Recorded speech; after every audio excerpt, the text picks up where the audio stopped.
today. And currently, to all Lauren's happiness, we have a set of four very angry penguins at the top of the leaderboard. It's my boys. They're not my boys. But I like the fact it's a penguin. I'm stupid and I need small things to keep me happy, like a stupid penguin for an icon. I mean, everyone else is like serious, you know what I mean? And then you just get the like penguins just waddling about having a sick day. You know what I mean? Like they're on Miramar. This isn't even their homeland. You know, maybe Vikendi would be better. But here they are, doing their damn best, and that's all I can ever ask from them. Playing path, east to west, standard as you like. Not standard. Very far towards the west. This is going to be a little bit tricky for a couple of teams. Obviously, the big pack, led by San Martin, always tricky to rotate around. I think Besiktas kind of feeling the same pain that TSM did.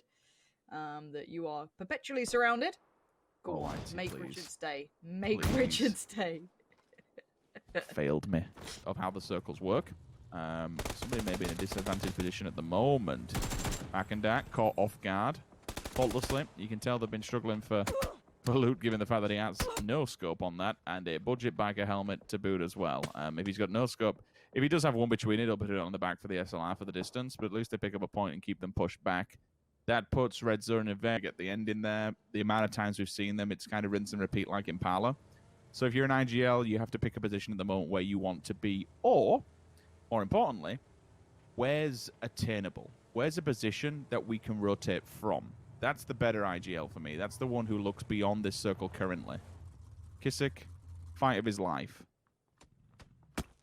All the teams pulling up to this one, and he has been found out and flushed instantly. There is a response. There is a bit of late retrieval as they do come running upside the hill, but instantly punished backwards, and FaZe Clan jumps into that. They hear the gunshots from a distance, and that's something you will always have difficulty in because you're playing off the back of hillsides.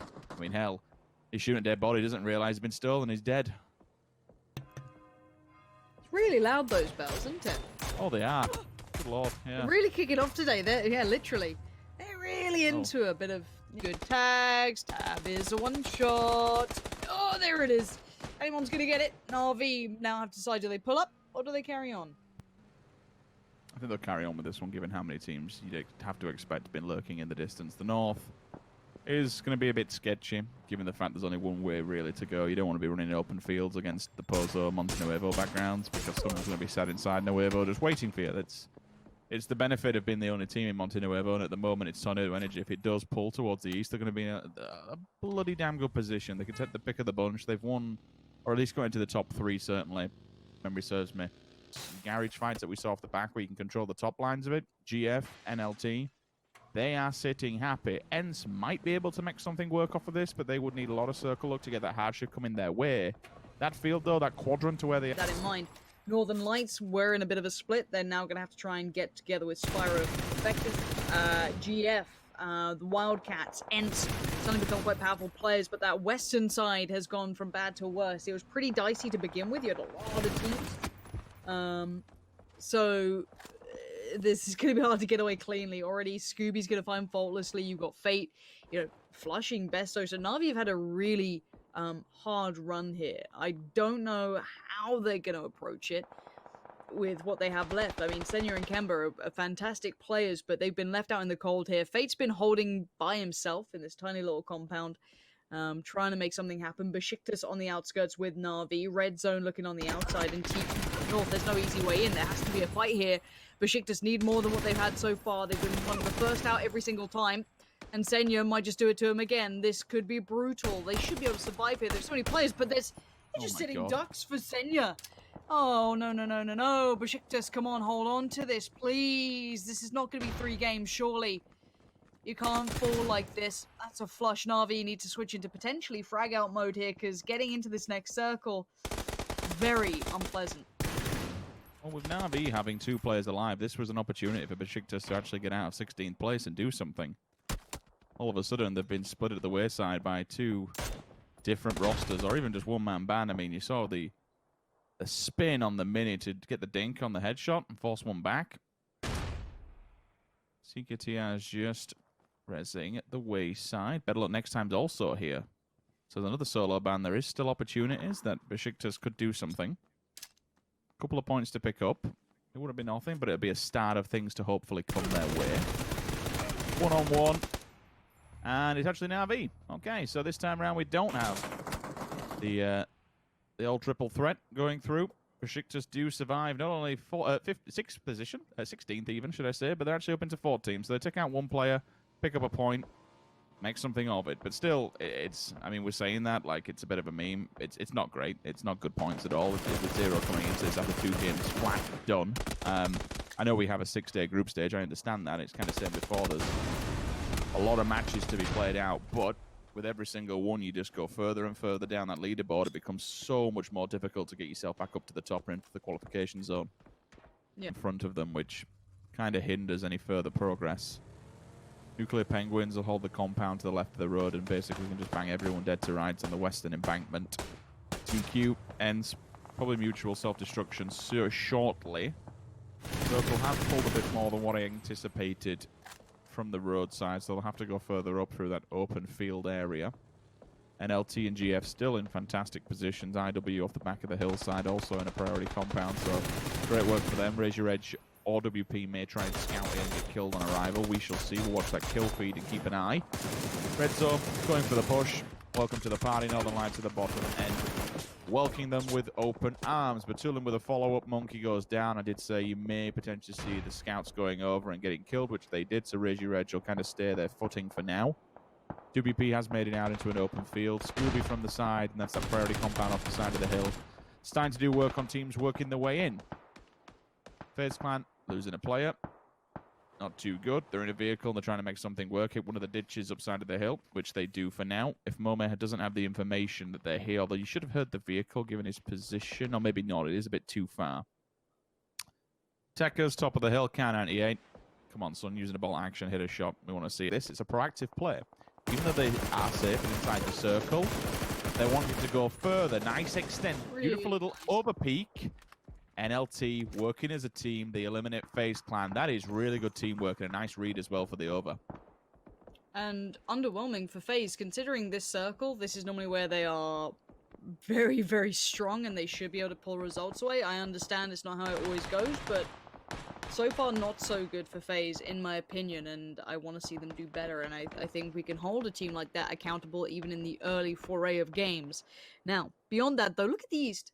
No one's over there. Ends have shifted further up north, from east to north. They might be able to swap back down, but the Wildcats hold a massive amount of the compound. Tornado Energy getting quite interested in this, and they hold a good deal of the south side. What a weird ending. Now, Northern Lights are about to be into a bit of a fight, but they are being helped out by, as said, Tornado Energy. Tornado Energy get to see the push-up that the Penguins were trying to get towards, and if they'd maybe got into the junkyard sort of area here, that little kind of scrappy area that kind of litters this hillside, they could have maybe worked with it. They could have maybe done something about it. But no, sadly for the Penguins, they fall foul to the third party as Tornado Energy can't really do much more than that. However, they've got a threat from on top of the hill. Momi's gotten interested. He's heard what's been going on, and there's been no pressure. So why not try and cost a little bit of that security, remove some of that blanket away from Tornado Energy, and pressure them here? Because Momi is the only one standing for his side. I don't mind it at all. Try and do what you can. It's your game to play now. It was a good idea from the Penguins to make this move from across the road. They know they'll have to do it eventually, so no, why not get aggressive and send 2 over to start things off and get the ball rolling? Mome's attention has been drawn by Tornado Energy, so it actually relieves a little bit of pressure for the northern side of the Northern Lights and the Nuclear Penguins. Mome should be down and dead, which he is. Alia says that, says thank you very much. Now they can turn their attention and refocus to what was going on earlier. TQ and Unity have hit themselves and found themselves finally in the right position. This pays off for the rest of the teams, Northern Lights and the Nuclear Penguins, or at least what's left of them, to try and at least escape this brutal territory. Raise Your Edge going down. Udir outside. Did get dinked at distance. Not entirely who that was from. Didn't quite catch it in the end. Just saw him down in the kill feed. Alia still looking for this one player. Needs to be careful he doesn't overpeak too much, given the fact that TQ is still in the distance and will have line of sight onto that. Perfectix instantly falters and gets floored.